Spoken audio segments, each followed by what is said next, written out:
Hallelujah. Ẹ̀yin olólùfẹ́ wa káàkiri àgbáńlá ayé, a kí yín ní orúkọ Olúwa. A kí yín lórúkọ Olúwa pé lórúkọ Jésù Kristi yóò dára fún yín. Ẹ jẹ́ kí a gbàdúrà ní orúkọ Jésù Kristi, Ọlọ́run tó dá ayé àtọ̀run, a tún gbé ọ̀gá ṣe ọlọ́ba fún oore ọ̀fẹ́ tó fún wa láti yí ọ̀rọ̀ rẹ wò lónìí. Àdúgbò tó jẹ́ alábàápín nínú ọ̀rọ̀ rẹ tòní. A sọ wípé o ṣé, ògo ni fún orúkọ Olúwa, Jésù gba ọpẹ́ wa. À ń lọ ní ọ̀rọ̀ rẹ wá bá wa sọ̀rọ̀, wọ́n ti kára tí í ṣe ọ̀rọ̀ gan fọ̀rọ̀ rẹ yé wa. Kí ọ̀rọ̀ rẹ kó yé wa kó sì bọ́ sí ilẹ̀ rere ọkàn wa. Ìta gbàdúrà lórúkọ ti Jésù Kristi Olúwa wa. Àmín.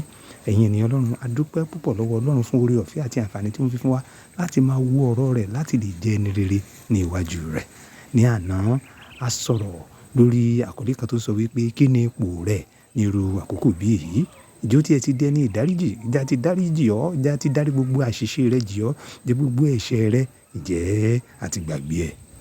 Ní ẹ̀ní yìí, a sọ̀rọ̀ lórí àkòlé kan tó sọ wípé má ṣe fẹ́ràn ayé ní irú àkókò bí èyí. Mo gbàgbọ́ pé nírú ìdá ayé àná, bó ṣe ń wò mí, bó ṣe gbọ́ mi, ó ti yí ara rẹ̀ wò, ìwọ náà ti lọ síwájú Olúwa, ó ti jẹ́wọ́ gbogbo àwọn àṣìṣe yẹn fún, ó ti jẹ́wọ́ gbogbo àwọn ìwà bí Ọlọ́run fún, ó dẹ̀ ti sọ fún Ọlọ́run pé ò ní ṣe é mọ́, ó dẹ̀ ti gba Jésù Kristi Olúwa yẹn, ó ti gbà á gẹ́gẹ́ bí Olúwa àti Olùgbàlà rẹ̀.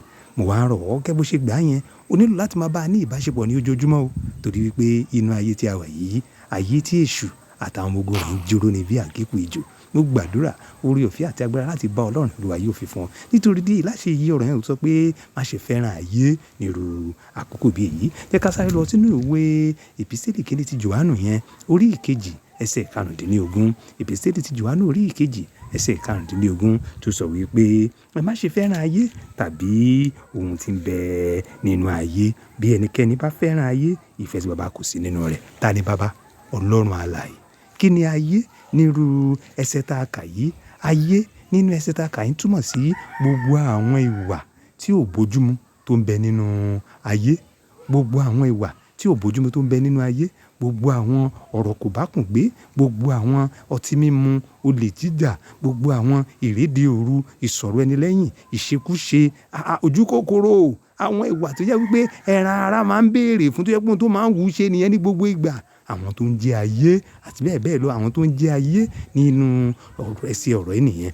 Wọ́n á rọ̀ ọ́ gẹ́gẹ́ bí o ti jẹ́wọ́ Jésù Kristi Olúwa àti Olùgbàlà yẹn. Má ṣe fẹ́ràn ayé, dìrọ̀ mọ́ Jésù, má ka ọ̀rọ̀ Ọlọ́run, má gbàdúrà lójoojúmọ́. Mo dẹ̀ gbàdúrà lórúkọ Jésù Kristi oore ọ̀fẹ́ àti láti ṣe ìfẹ́ rẹ̀, Olúwa yóò fi fún ọ. Ìwọ tó dẹ̀ tí ì mọ Jésù tó rí fọ́nrán yìí lénìí, ó jẹ́ wípé Olúwa fẹ́ràn rẹ ni. Ó fẹ́ jẹ́ kó ní òun ní Olúwa àti Olùgbàlà rẹ̀. Ìwọ náà jẹ́wọ́ ẹ̀ṣẹ̀ rẹ fún, a sì dáríjì ọ́. Oore ọ̀fẹ́ àti láti ṣe ìfẹ́ rẹ̀, láti má ṣe fẹ́ràn ayé, Olúwa yóò fi fún ọ. Ẹ ṣé púpọ̀. Bye for now.